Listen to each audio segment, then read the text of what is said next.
सागर जय कपीस तिहु लोक उजागर रामदूत अतुलित बल धामा अंजनी पुत्र पवन सुत नामा। पराक्रम से गूंजे त्रिभुवन धरती पाताल दुष्ट भंजन जल सागर करे पराजय कंदन त्रिकाल निरंतर दोष महाबली महारुद्र महाबच्छा शौर्यवान वीर हनुमान महाबली महारुद्र महाबच्छा शौर्यवान वीर हनुमान।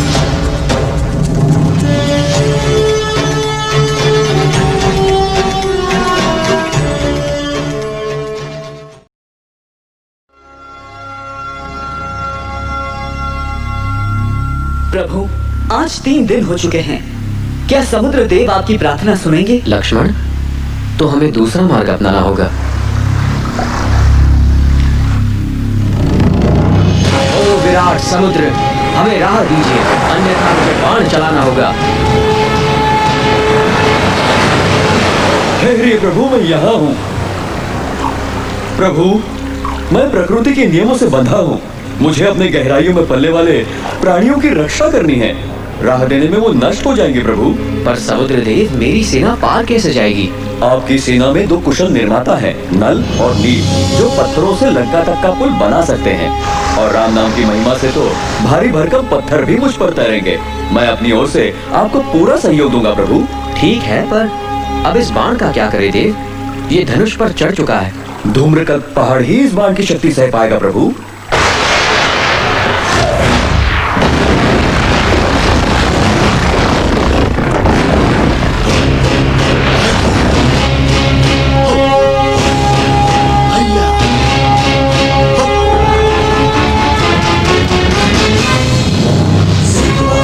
राम का नाम लेकर समुद्र पर पुल का काम शुरू हो गया।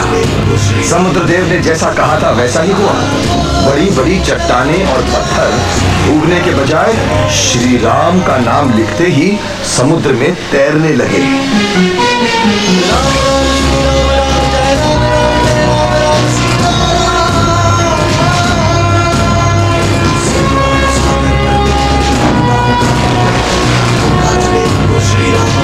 आइए प्रभु, पुल तैयार है।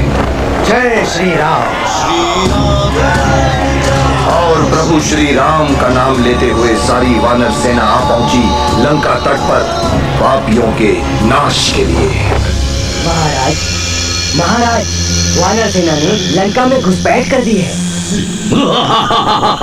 आने दो उन्हें मृत्यु के मुंह में। क्षमा कीजिए महाराज, जब एक अकेले वानर ने लंका का सर्वनाश कर डाला तो सोचिए पूरी सेना क्या नहीं कर सकती है।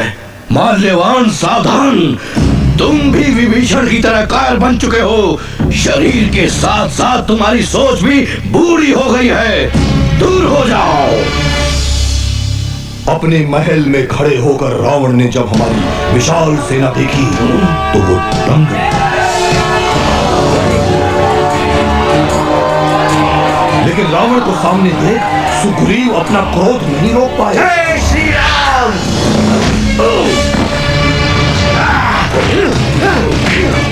रावण,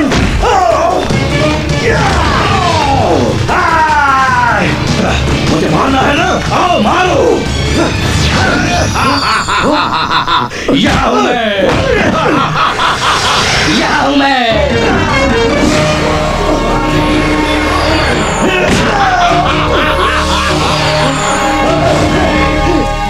अपने राम के पास। प्रभु। सुग्रीव, तुम जैसे महान योद्धा ने ऐसा क्यों किया? ठीक है, मेरे लिए किया, पर कम से कम पूछा तो होता। तुमने रावण पर वार किया अकेले, क्या सोचकर? क्षमा कीजिए प्रभु। सोचो, अगर तुम रावण वध अकेले कर पाते तो हमें इतनी बड़ी सेना की क्या जरूरत थी?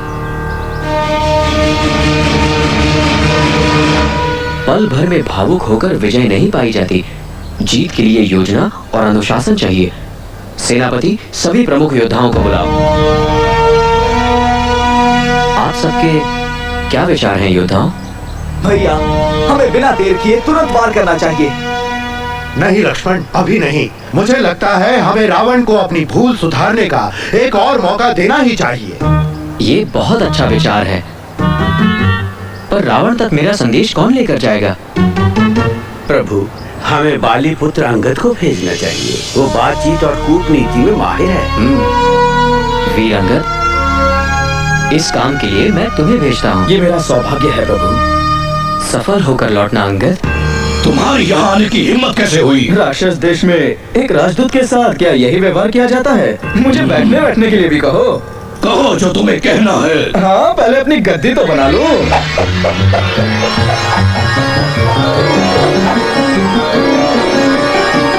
हाँ, बात की जा सकती है।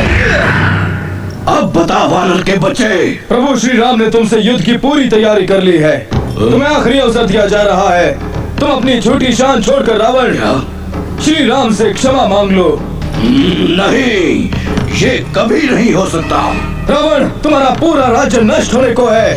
और सुनो, अगर अपने आप को बचाना हो तो सीता माँ को मुक्त कर दो और अपनी भूल के लिए क्षमा मांग लो। सिपाहियों, इसे बाहर फेंक दो। ये भूचाल कैसा?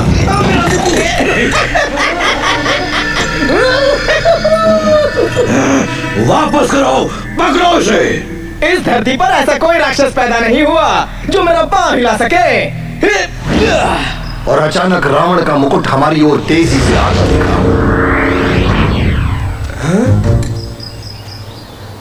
प्रभु श्री राम ने वो मुकुट सम्मान के साथ विभीषण को सौंप दिया और वहां अंगद ने रावण के दरबार में बड़े बड़े राक्षसों का अभिमान मिट्टी में मिला दिया। राक्षसों के पसीने छूट गए, पर अंगद का पांव था कि टस से मस नहीं हुआ।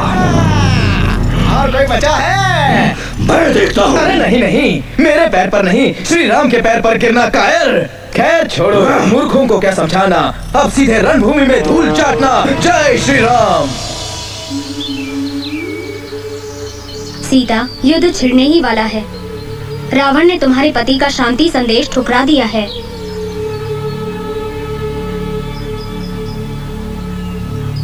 सूर्योदय होते ही हम आक्रमण करेंगे। तैयार हो? जी महाराज। लंका को चारों दिशाओं से घेर लो। नल और नील, तुम पूर्व द्वार पर रहो। जी प्रभु। अंगद, तुम दक्षिण पर रहो। जी। हनुमान, तुम पश्चिम में। सुग्रीव, तुम सेनानियों के साथ मध्य में रहोगे। लक्ष्मण और मैं उत्तरी द्वार पर रहेंगे। योद्धाओ, युद्ध किसी भी घड़ी छिड़ सकता है। तुम पूर्व द्वार पर रहोगे। महोदरा, तुम दक्षिण द्वार पर पहरा दोगे। मेघनाथ, तुम पश्चिम द्वार पर। नारावाग, तुम चारों दिशाओं पर नजर रखोगे और मैं उत्तरी द्वार पर शत्रु का नाश करूंगा।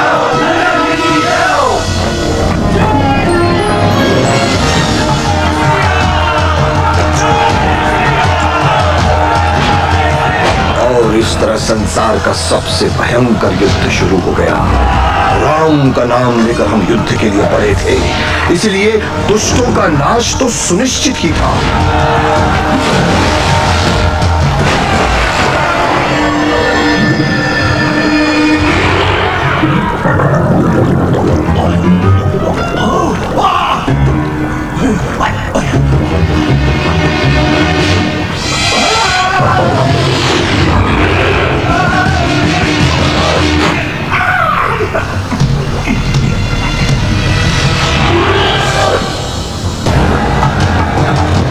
फिर दो महावीर आपस में टकराए।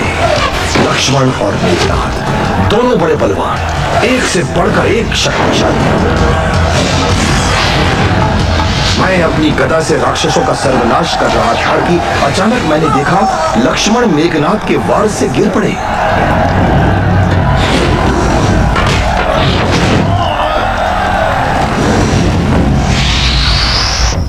प्रभु, मेघनाथ के अस्त्र ने इन्हें बेहोश कर दिया है।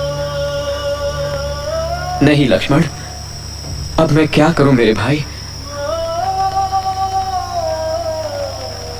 लक्ष्मण, मैं तुम्हें ऐसे नहीं देख सकता।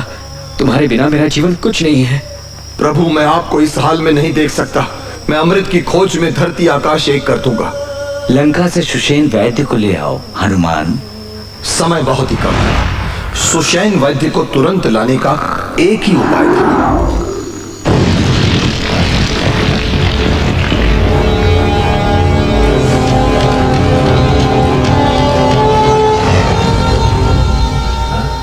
इनकी जान बचाइए महर्षि।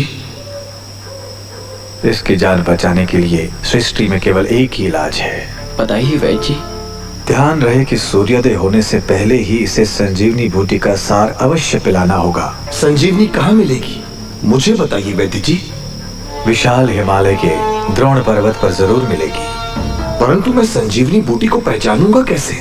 संजीवनी बूटी रात दिन चमकती है। हिमालय पर्वत उत्तर दिशा में बहुत दूर था और समय बहुत कम।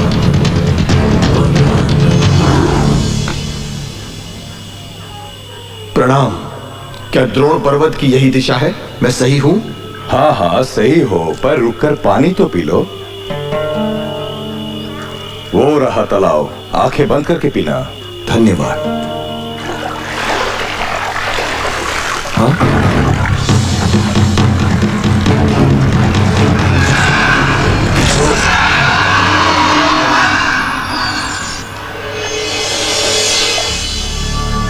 धन्यवाद हनुमान। मैं एक श्रापित नर्तकी धान्यमली हूँ। मैं आपका उपकार कभी नहीं भूलूंगी। पर हनुमान संभल कर रहो, ये ऋषि नहीं कालनेमी नाम का राक्षस है जिसे रावण ने तुम्हें मारने के लिए भेजा है।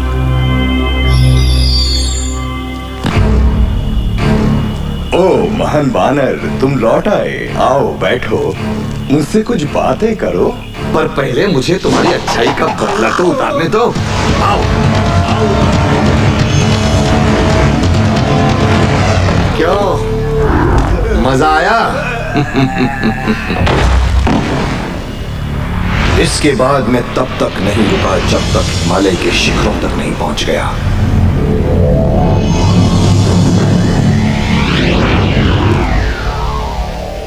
देखा, यहां तो सब कुछ ही चमक रहा था, पर उसमें संजीवनी बूटी कौन सी थी? मैंने उसी समय तय किया। पता नहीं ये हनुमान अब तक लौट कर क्यों नहीं आया।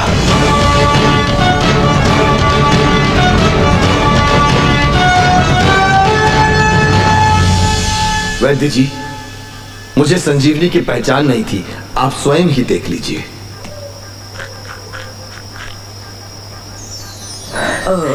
उठो लक्ष्मण, मेरे भाई।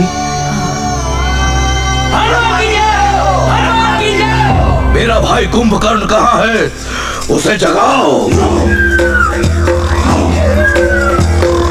कुंभकर्ण लंका का सबसे भयंकर राक्षस था। उसकी नींद तोड़ना नामुमकिन था। 6 महीने सोता था वो, और उठते ही लगातार खाता था अगले 6 महीने तक।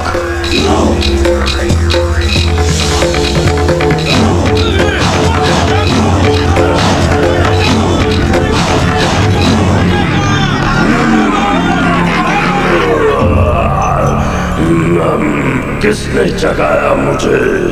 मेरी नींद क्यों तोड़ी भैया? कुंभकर्ण, राम ने लंका पर आक्रमण किया है।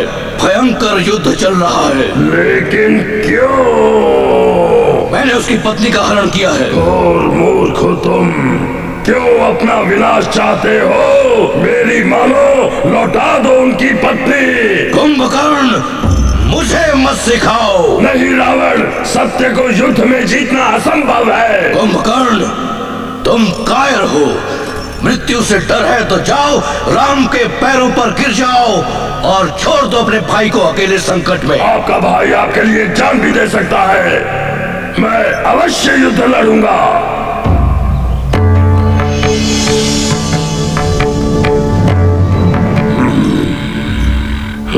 कैसे हो तुम विभीषण? बड़े भैया, मुझे बहुत दुख है कि हमें विपरीत पक्षों से लड़ना पड़ रहा है। रावण ने मेरी बात मानने की बजाय मुझे निकाल दिया। विभीषण, तुम धन्य हो जो तुम्हें राम के पक्ष से लड़ने का मौका मिला। भैया जाओ, अपना धर्म निभाओ। और फिर शुरू हुई कुंभकर्ण की भयंकर विनाश लीला। टूट पड़ा वो वानर सेना पर, कितनों को कुचला, कितनों को मसला और कितनों को तो जमा ही डाला। वानरों की सेना में हाहाकार मच गया।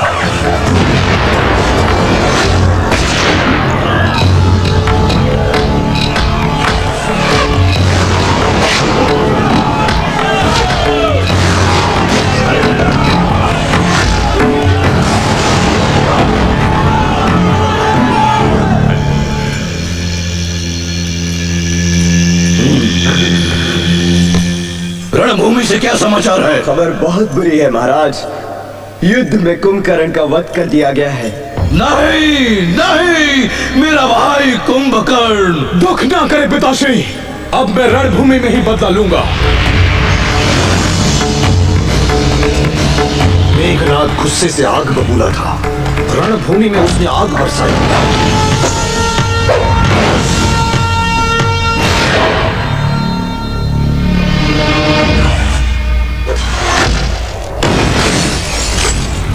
गुस्से में आकर मेघनाद ने सर्प बाणों से हमारी सेना पर आक्रमण किया।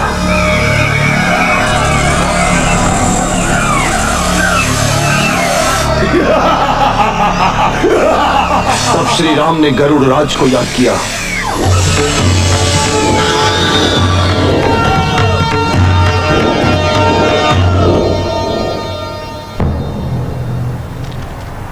चिंतित लग रहे हो विभीषण।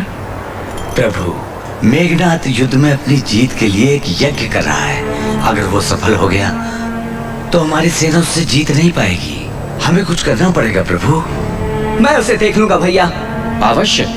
लक्ष्मण, जाकर मेघनाद का जप भंग कर दो।